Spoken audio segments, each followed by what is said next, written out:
Hello, this is Archie Dunlop with Talking Astrology with Archie on Wednesday, February the 15th, 2023. I've called today's video Keeping Our Dignity in a Collapsing World. So that's something I'm going to have to explain. Now, keeping one's dignity in a collapsing world is actually very difficult. Someone told me that during the earthquake in Turkey, there are people looting houses. I don't know whether that's true or not, but it's not surprising. When you get a disaster, people take advantage of it.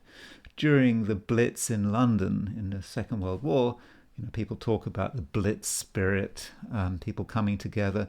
But actually, in reality, there were boys who would go through ruined houses, stealing everything.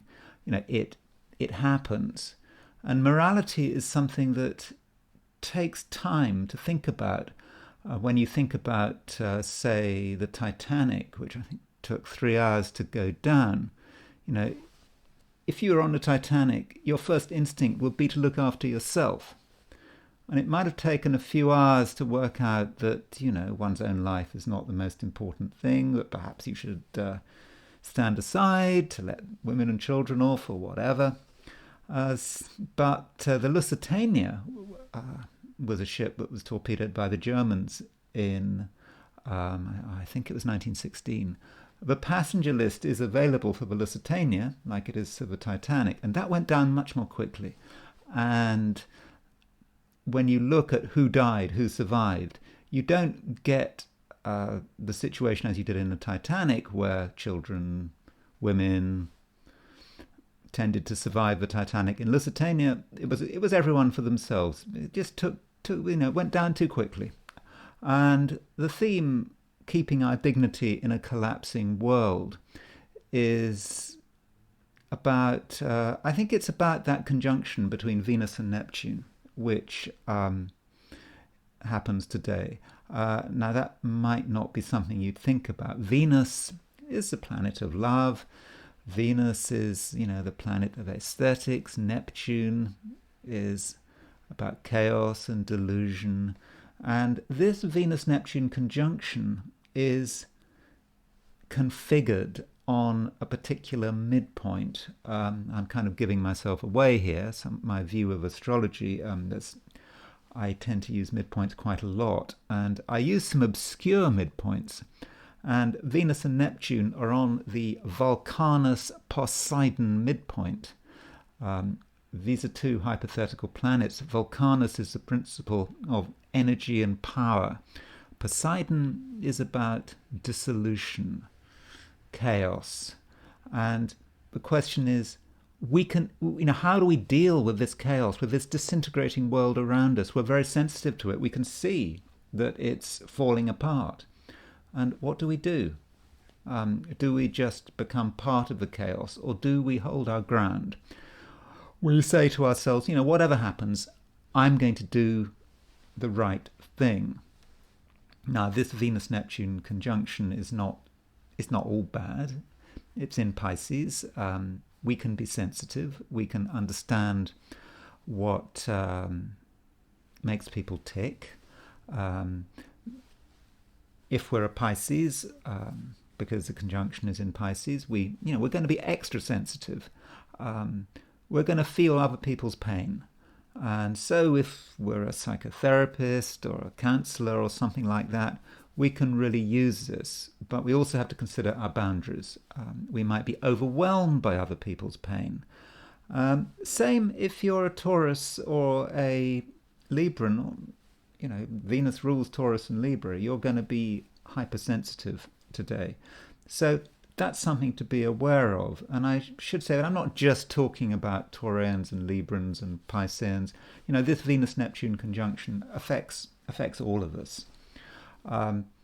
Another aspect that's important is the moon in Sagittarius. And the moon is in Sagittarius. It's a very,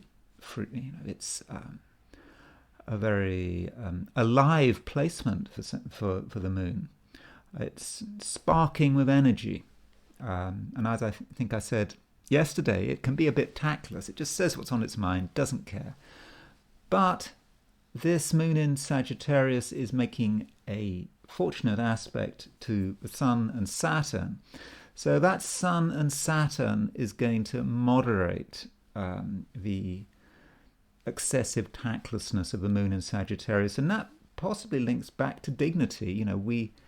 We perhaps want to do stuff that's crazy. We want to just do the first thing that comes to mind, but the Sun Saturn conjunction is going to calm us down. It's going to allow us to be more constructive. There are other things going on which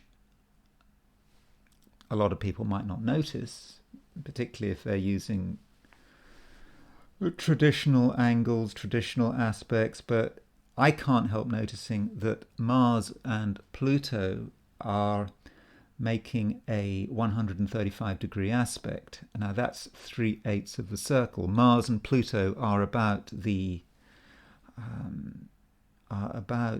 how we push forward with our agenda. We can, in extreme circumstances, use a sledgehammer to crack a peanut. And with Mars being the ruler of Aries and Scorpio, those two signs could be really over the top with this Mars Pluto. But all of us have to be careful. There's plenty of scope for using too much power. I also associate Mars Pluto perhaps with allergies. And this kind of links with Venus Neptune as well, because Neptune is about boundaries going, and we do have to be careful of allergies today, I think. So if you're allergic to something, or you think you're allergic to something, you really should stay clear of it. But this Mars Pluto conjunction is about excessive behavior as well, and it might be the excessive behavior of governments. So if you're a prime minister or a president or an authority, you're going to want to go over the top. And governments should be avoided today. They're not good news, and we're going to see the impact of governmental action. I'm thinking is news about unemployment. I'm not saying we're going to be made unemployed, but we're going to see that we're living in times of growing unemployment. And, I know in the US, Biden is going on about the non-farm payrolls being so wonderful, but really it's not good. People are losing their jobs, and I think events today, if you open your eyes, you're going to see it. I'm saying that because Mars and Pluto are on the Saturn-Aries midpoint. Saturn is about restriction. Aries is about the world at large. We've got Mars on the Saturn-Aries midpoint. We're going to see how bad things really are. And so we're going to ask, how are we going to respond to it? Is this time to be selfish? Going back to my theme, keeping our dignity in a collapsing world. The world is collapsing, but that doesn't mean that our integrity has to collapse. So overall, I think it could be a challenging day, even if our own personal life and experiences are fine. When we actually read the papers, when we look at what's going on in the society around us, we're going to see things, that things are not good, and they are getting worse.